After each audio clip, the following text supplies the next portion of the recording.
Welcome to America's Heroes Group. Welcome to America's Heroes Group with our roundtable partner, Jesse Brown VA today. July is American Diabetes and National Minority Mental Health Awareness Month. Our host is Kelley. I'm your co-host today, U.S. Air Force veteran and host of a Women Have a Voice program. Our executive producer is Glenda Smith. Our digital media producer is Ivan Ortega, Scouts Honor Productions. On our panel today, you're joined by Robert Christopher. Robert Christopher serves as the Executive for Business Development at Jesse Brown VA Medical Center. Thank you so much for being on the panel today, Robert. Thanks for having me. Good to see you, Debra. Good to see you. Now, let's start off. We're going to actually have a two-part program today. So part one, we're going to talk about PACT Act events. And our second show is going to be on the benefits involved. So let's start with, can you briefly explain what the PACT Act is for those who may not understand it and, how it might affect them? Yes, thanks for asking that. It's always good to review. I know on this program you've had folks throughout the year, a couple of times at least, talking about the PACT Act. But just to recap, the PACT Act is a new law that was signed by the President Biden, last August. And it expands benefits, both health care and benefits, to veterans who've been exposed to burn pits and other toxic exposures. The law helps us provide generations of veterans and their survivors with the care and benefits they've earned and deserve. So the VA has added more than 20 burn pit and other toxic exposure presumptive conditions, we'll call it, based on the PACT Act. So this change expands benefits for Gulf War era and post 9/11 era veterans. I'm not going to go through all of these presumptive conditions because there's quite a few and we'd be here all day, but some of the illnesses that are now considered presumptive include asthma that was diagnosed after service, chronic bronchitis, chronic obstructive pulmonary disease, COPD, chronic rhinitis, chronic sinusitis, constrictive bronchiolitis, or obliterative bronchiolitis, emphysema, granulomatous disease, and interstitial lung disease. We've also added 2 new Agent Orange presumptive conditions: high blood pressure, also known as hypertension, and monoclonal gammopathy of undetermined significance, known as MGUS. So veterans are encouraged to file for service connection for these new presumptive conditions. And I know that in the past, a lot of veterans who have these conditions have signed up or tried to enroll and were denied. But this new law changes that. And I understand that a lot of veterans probably have fatigue from having gone through that and been denied. And I'm really sorry about that. But now the law has expanded the coverage. So please, come see us. And I know we're going to talk about some of the events we've planned and we have coming up. Great. That is quite a long list, and it's good that they're adding them too. That's important, as they come up. That's great. Now, talk about some of the events coming up, and like how this came about would be great to know.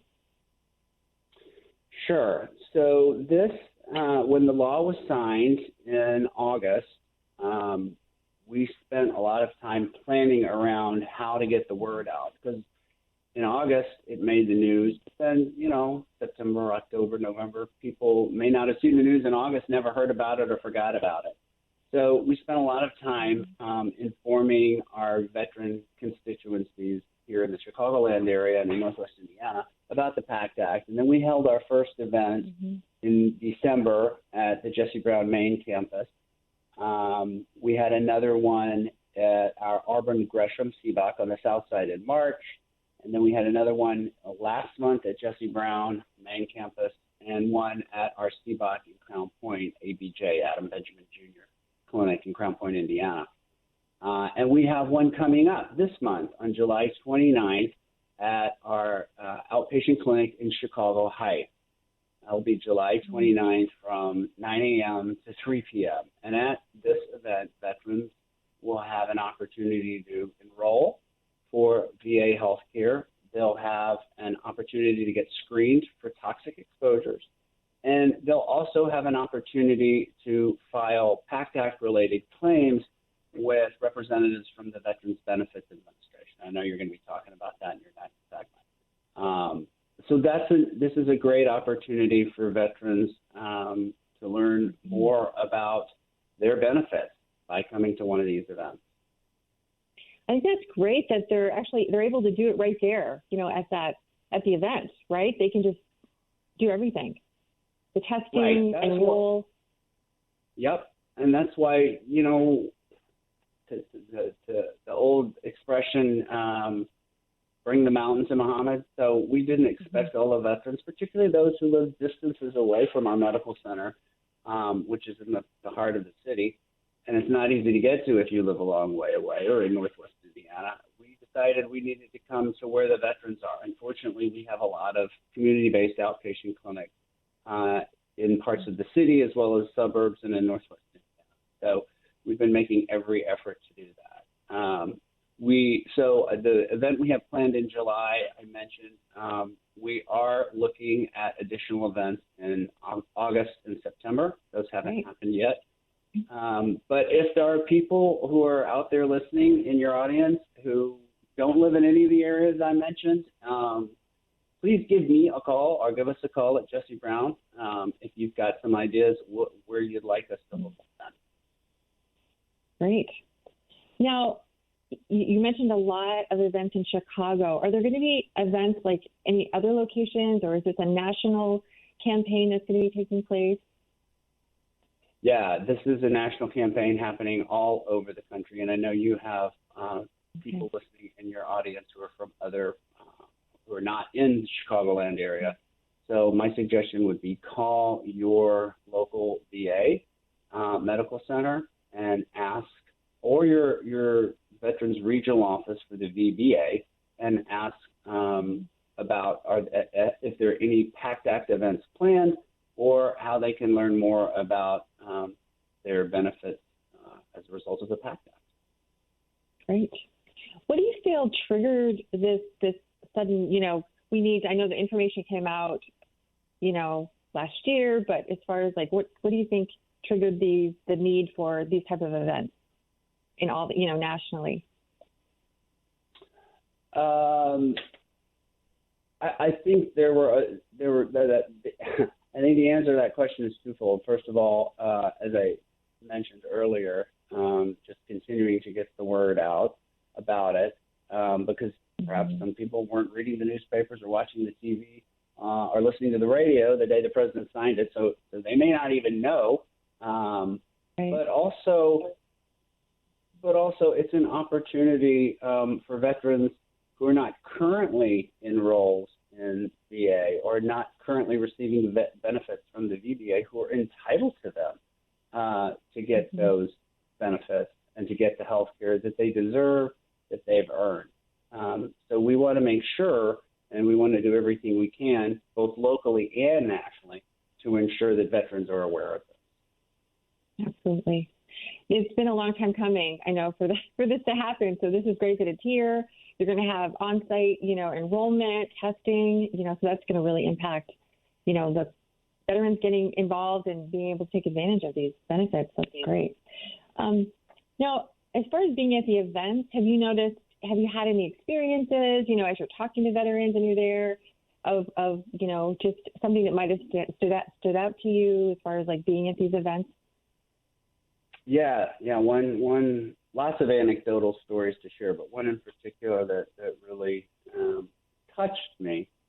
One of the events we held that I didn't mention, we had a Veterans Information Week in May that was co-sponsored with one of the aldermen here in the city of Chicago.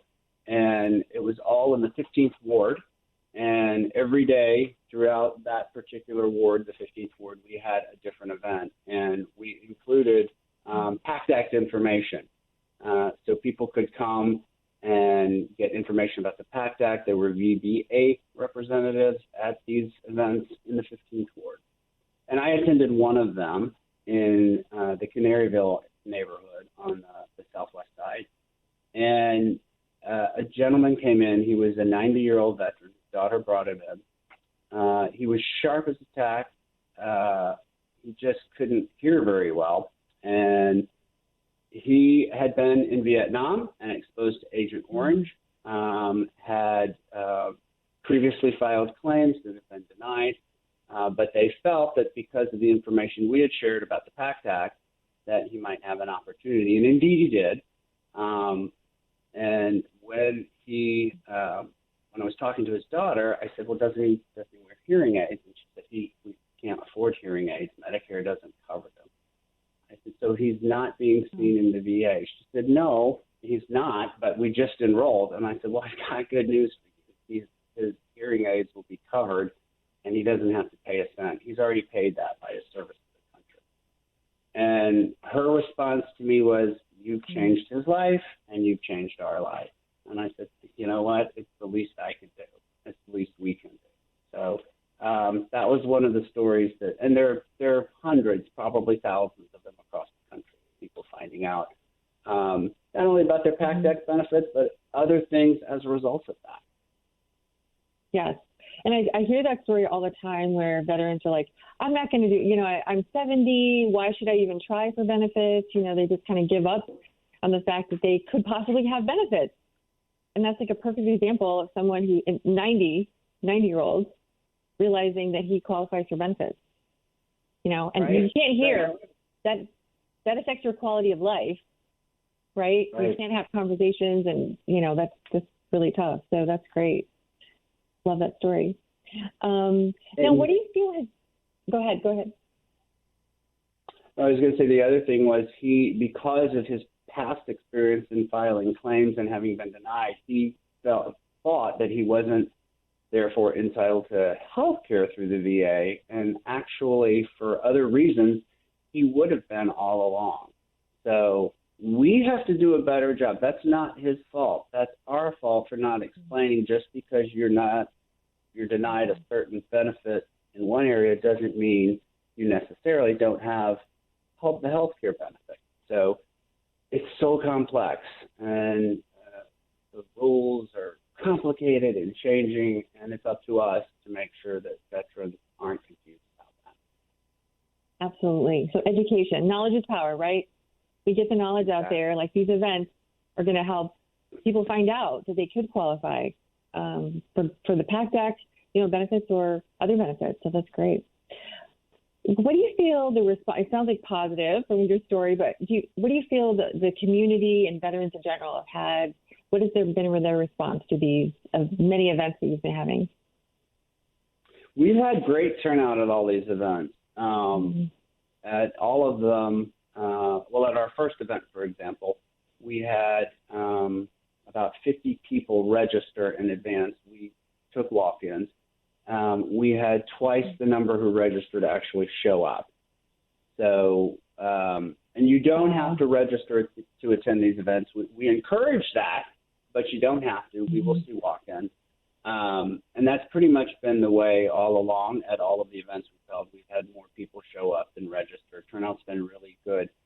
The one area where we can improve, and we're working hard to do that, is getting the word about these events out to veterans who are not currently enrolled in the VA for health care. So if any of you in the listening audience in the Chicagoland area, if you know any veterans who aren't currently receiving their care at the VA, please tell them about our event at the Chicago Heights CBOC on July 29th. That's a Saturday from 9 a.m. to 3 p.m. Where could they find out more information about the event? Are they posted anywhere that they can forward the information to any family members? Yes, we have a flyer that has all the details about the event, and it also has a QR code where you can register to attend. Again, you don't have to register. We will see people who aren't registered to attend. We'll take walk-ins, but we encourage you to do that. But the flyer is posted on our social media sites, at Jesse Brown social media sites, and on our website. Great. Now, do you have a takeaway that you feel like you want veterans to come away with when they come to the event? Is there a goal of, this is what I want. When they come to the event, I want this to happen? What is the outcome that you're looking for? I want them to be informed and learn what they're entitled to, what their benefits are. And I want them to learn things they didn't even know they were entitled to. That's always a great thing. Oh, just like the gentleman I told you about didn't know he was entitled to free hearing aids. I want them to also tell us what needs they might have that we can help them with. This is specific to the PACT Act, but if we're enrolling someone for health care and they have a specific need, there are people at these events who can make future appointments at our hospital or at our outpatient clinic to meet those needs for veterans attending these events. Great. Now, have you noticed, do you feel these events have been, I know you have touched on some, a really awesome story, but do you feel like these events have had an impact on people actually receiving PACT Act benefits or being able to find that, they actually are eligible? Have you seen that number increase and people actually gaining benefits? Yes, yeah, that has happened not only here locally, but across the country. And again, there are hundreds of anecdotal stories we receive every week at Jesse Brown, and I know our colleagues at other VAs across the country are getting that information from post 9/11 era veterans as well as Vietnam era veterans, and even the spouses of veterans who in the past had filed for benefits and were denied, but now because of the rule change, they're entitled. And in some cases, this is really something your guest in the next segment can talk about, but in some cases, if a veteran had applied for a benefit, then denied, and has subsequently passed away, that veteran's surviving spouse can actually apply for the compensation benefit and receive it. So that's been one of the when we have these events, we work closely with our VBA colleagues, and that's one of the nice things we've seen as well at these events. I think that's such a great point that the military spouses kind of get left out of the piece. They don't think, they're qualified or they don't have any benefits. I just spoken with the Military Spouses Association previously at another event, and it was just amazing that, there are so many things that they can qualify for too. That's such a great point in that compensation exactly. piece. Right. That's amazing. It's interesting that you said that about the 90-year-old veteran. I had an uncle who's 70, and I have an uncle. He's still here. And he said that, I encouraged him to, try to get benefits. And he said, no, I don't really want to. I tried when I was 25, and it was so hard to convince him to try again. Do you find that when you're talking to people too? Yes, we do. When we're promoting the events, we hear that, I came to your hospital 7 years ago when I was having some respiratory problems that I still have. Or our VBA friends will hear the same thing. I filed a claim 7 years ago and you denied it. I wasn't eligible for health care. Yeah, I'm really sorry about that. But guess what? I've got good news. Things have changed. The coverage and the eligibility has been expanded, and you should give us another chance, and we'll make it easy for you. All you have to do is show up. You don't even have to show up. You can call us, but if you show up, you can learn a lot of things, and then we'll do the rest. Absolutely. We have about 30 seconds left, but do you have a final message for our audience? Just for those in the Chicagoland area, please come to our PACT Act Claims Clinic on the 29th of this month at the Chicago Heights CBOC on Dixie Highway in Chicago Heights from 9 a.m. to 3 p.m. You'll get to meet me, and you'll get to meet probably the guest in your next segment as well. And we look forward to seeing you. And for more information, who should they call? They can go to the Jesse Brown website and find out more information about the upcoming PACT Act event there. Or they can reach out to me My email address is Robert, R-O-B-E-R-T, Christopher, CHRISTOPHER 1 @va.gov. Great. Thank you so much, Robert, for being a guest today. Stay tuned. Right. We'll be back with more America's Heroes Group.